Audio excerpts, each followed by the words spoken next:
stand-up comic and a musical performer, a lawyer, a sandwich shop owner, host of a late-night call-in talk show, an off-Broadway producer and an international stage producer, is the CEO of a biotech company. And wow, there's just so much.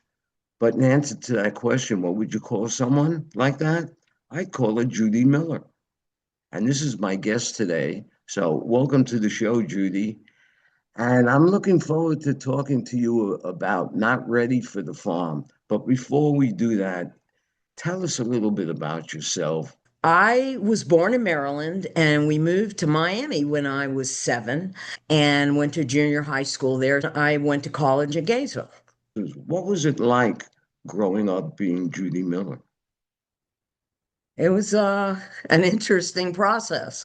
I was an odd duck. I was chunky, I was outspoken, and I was funny. All I wanted to do is cut up and be funny. So that was me. Well, when you were funny, how did it make you feel? I felt pretty good because it's the way I got attention. I was the class clown. I had a lot of energy and I needed to put it somewhere. So I did plays and things in the backyard and whatever I could do to entertain. I'd sing for the grandparents in the living room. You very easily adapt to different things. You've had so many different kinds of careers.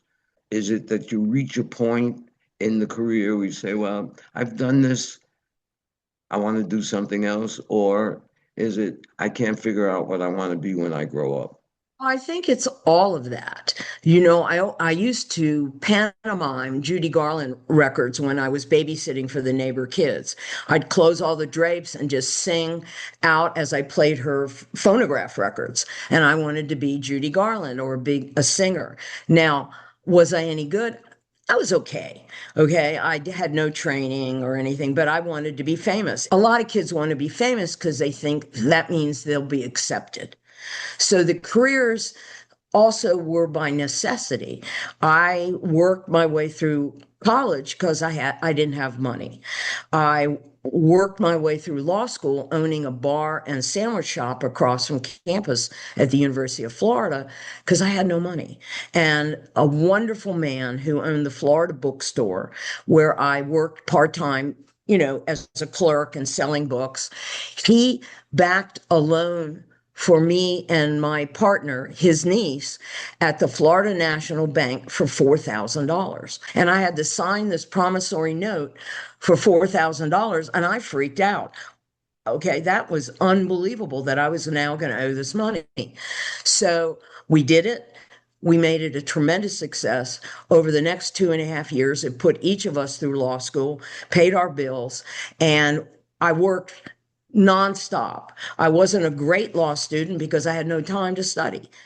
Uh, and I sang there and told jokes on weekends because it was a fantasy. I wanted to sing and be funny. So I had this little club and I did it. In that bar and sandwich shop, it was really great because while I worked nonstop and then ran to school, it taught me how to work, taught me how to add and subtract and pay the bills with a business. And we were very fortunate that we had this opportunity.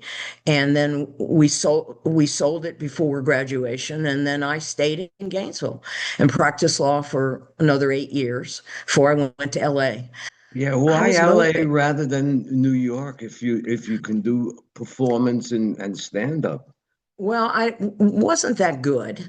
And I wanted to go to LA because I had some friends out there. Remember, I'm a small town girl who has lived big city lives.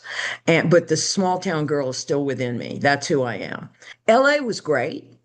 It was amazing. And I spent 13 years there in the entertainment business. What did you do? Well, I wrote a little comedy. I studied with Neil Simon's brother.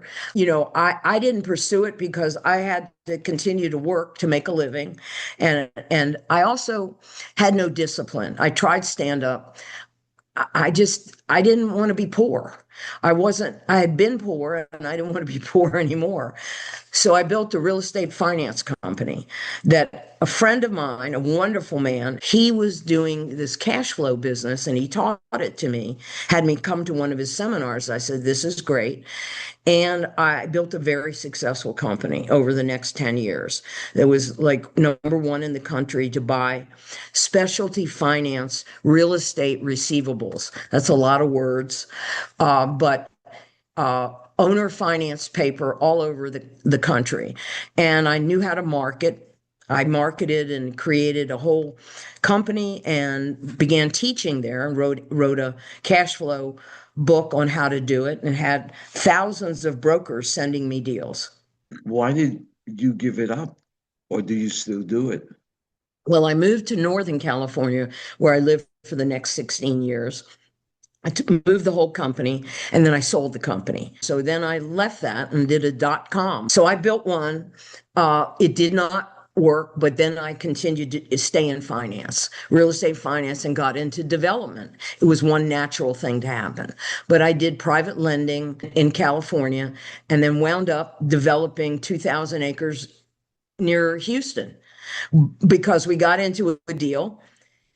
The bottom fell out in 2008 and 9 of the financial market. And so I had to move to Texas to save the development. You said one of your main concerns is money. Is that the measurement that you judge your life by as being a success, or are there other elements? No, money is great. I love making money, but that is not the measure of success. For me, the measure of success is doing work you love, working with people or helping people or the humanistic side of work, creating win-win situations. And today, the work I'm doing, is creating this podcast, Not Ready for the Farm, is the culmination of a life with lots of bumps in the road, lots of wins, lots of losses. Uh, and so it isn't all about money, it's about making a difference. For me, I'm in Chapel Hill, North Carolina. I've been here about 9 years. And I came here to lose weight because in Texas, I gained a ton of weight. Since then, I've lost 150 pounds. So, Wow. yes, over the last 10 years, I slowly, gradually have lost this weight at my advanced age. So I continue to lose. I'm almost back to, my fighting weight. When I was sexy. But you get sexy, but then you're old. So it's like Well, the good news is, and that's what Not Ready for the Farm is about. If you're not aging, you be dead. So it's celebrating the journey of aging, that at some point I won't be able to work, or maybe, and I'm going to need to retire or not, or anything could happen, or I could die. So, how am I going to use the rest of my time? I need to take a look at this because I was just going and blowing, just like I'd done one adventure after the next. and why do you think it's so easy to plan projects and adventures, but it's so hard to plan growing older? Well, the reality is we're all going to pass away at some point. Exactly. And whether we like it or not, it's going to come up when it comes up. That's the thing. The journey. It's if we make it a journey and if we look at it positively, recognizing the realities, our bodies are going to change. But that doesn't mean we have to be depressed or down. We can be inspired. We can be productive. We can do lots of things to recognize where we are and celebrate it. I celebrate every morning. I get up and I am grateful that I'm alive, that I say it's going to be the best day of my life. I'm going to be grateful for so many things. I take my dog out and I spend the day trying to give service as well as be productive. What inspires you to follow that path? I have been fortunate enough to do significant amounts of big business. I've been in Eastern Europe representing a Saudi sheikh. I was in the former Yugoslavia on special assignment to create some business opportunities in Sarajevo and Belgrade before the war. It's interesting being a woman, and sort of carving the path, digging through on the way. Well, talking about carving the path, do you see all of these different paths as a reinvention of your life? Or is it more like you're always doing the same thing, just wearing a different kind of costume? I never really thought about it. I didn't like say, okay, this is who I am, let's march on.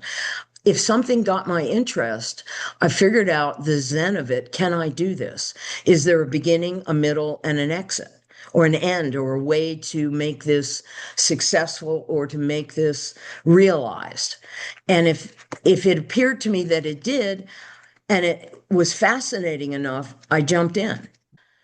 And at the end of the day, I want to be able to say, okay, I'm fulfilled. And I'm working toward that. I wouldn't know that I could say that today, but I believe this podcast is the culmination for me. Well, this has been a really interesting conversation that I enjoyed very much. And I'm happy to see that we're both on the same page because we're working on a project called What It Feels Like to Grow Older, where we want to collect the wisdom and the experiences of people like you and share them with other people so that they can understand what happens when you grow older, because every one of us grows older, whether they like it or not. And celebrate it. Thank you so much for giving me your time. So Thank you thank so you. much, Stuart. You're wonderful. And thank you for being so kind and supportive. Appreciate you.